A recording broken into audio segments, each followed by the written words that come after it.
This past weekend was Mother's Day. And of course, this is the day that we honor our mothers and thank her for what an amazing person she's been and how she has just contributed so many wonderful things to our life. But Mother's Day can also stir up a lot of uncomfortable, unpleasant emotions.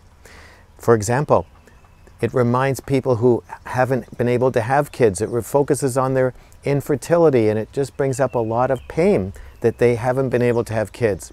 Also too, for people who have had a very uncomfortable relationship with their mother, it focuses their attention on that strained relationship, and it's very awkward to relate to their mother when they've been estranged. But there's another uncomfortable, unpleasant emotion that gets stirred up on days like that I want to talk to you about today. And that's the pain of regret.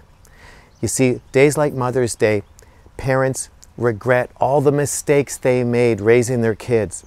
And they look at their kids and how they turned out, and they have so many regrets that their kids didn't meet their expectations, and it's all their fault.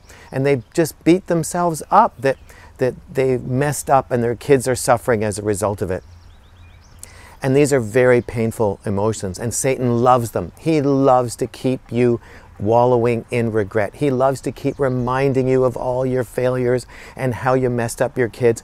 And the reason this is such a powerful weapon to hurt you is because you can't change the past. And he keeps reminding you every time you see your children, every time you see them struggling or not achieving the way you hoped they would, he keeps reminding you, see, that was all your fault. You made all those mistakes. He just loves to pound that into you and keep you pressed down. Well, did you know that every parent has regrets? I have regrets. None of us have been perfect. And did you know that even Mary and Joseph, Jesus' parents, were not perfect and they messed up? In Luke chapter 2, it says that after the Passover feast, Mary and Joseph went an entire day before they noticed that they had lost Jesus. Now remember, their only purpose in life was to raise the Son of God, and they lost him. And they went the whole day not even noticing. But he seemed to turn out okay. So even with imperfect parents, he did all right. So stop beating yourself up. That yes, you were imperfect, but God can still touch and raise your kids and reparent them for you. So here's how you come out from under the pain of regret. First, you have to repent. If you did make mistakes, which of course you did, you repent and ask God to forgive you, which of course he graciously does. But the second step is probably the hardest, is you have to forgive yourself. And forgiving yourself is the hardest person in the world to forgive, because you say, but I made those mistakes and I did them and it was deliberate or accidental, but you blame yourself. But if Jesus forgave you, then you can forgive yourself. And if you don't forgive yourself, you're saying that Jesus' sacrifice for you wasn't enough. So you need to forgive yourself and accept that he has lifted that off of you.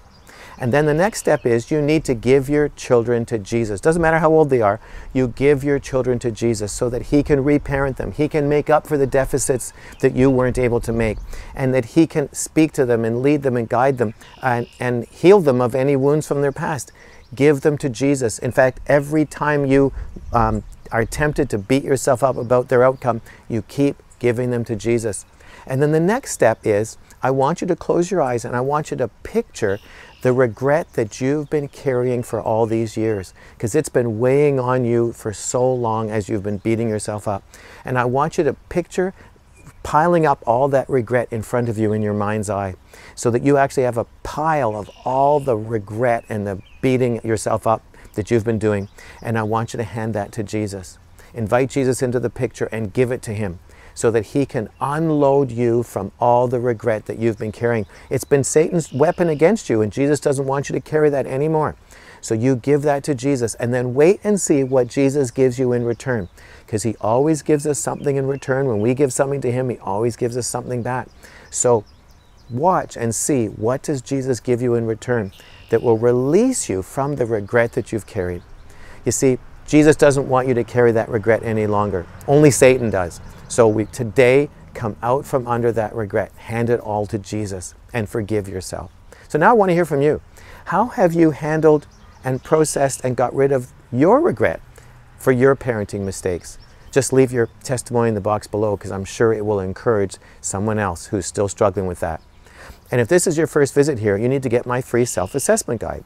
And to do that, just subscribe to my weekly email newsletter by filling out the form, which you can access by clicking on the link below this video. Join the transformation movement. And I'll talk to you again next week, but this week, get rid of all that regret so you can enjoy Mother's or Father's Day in the future.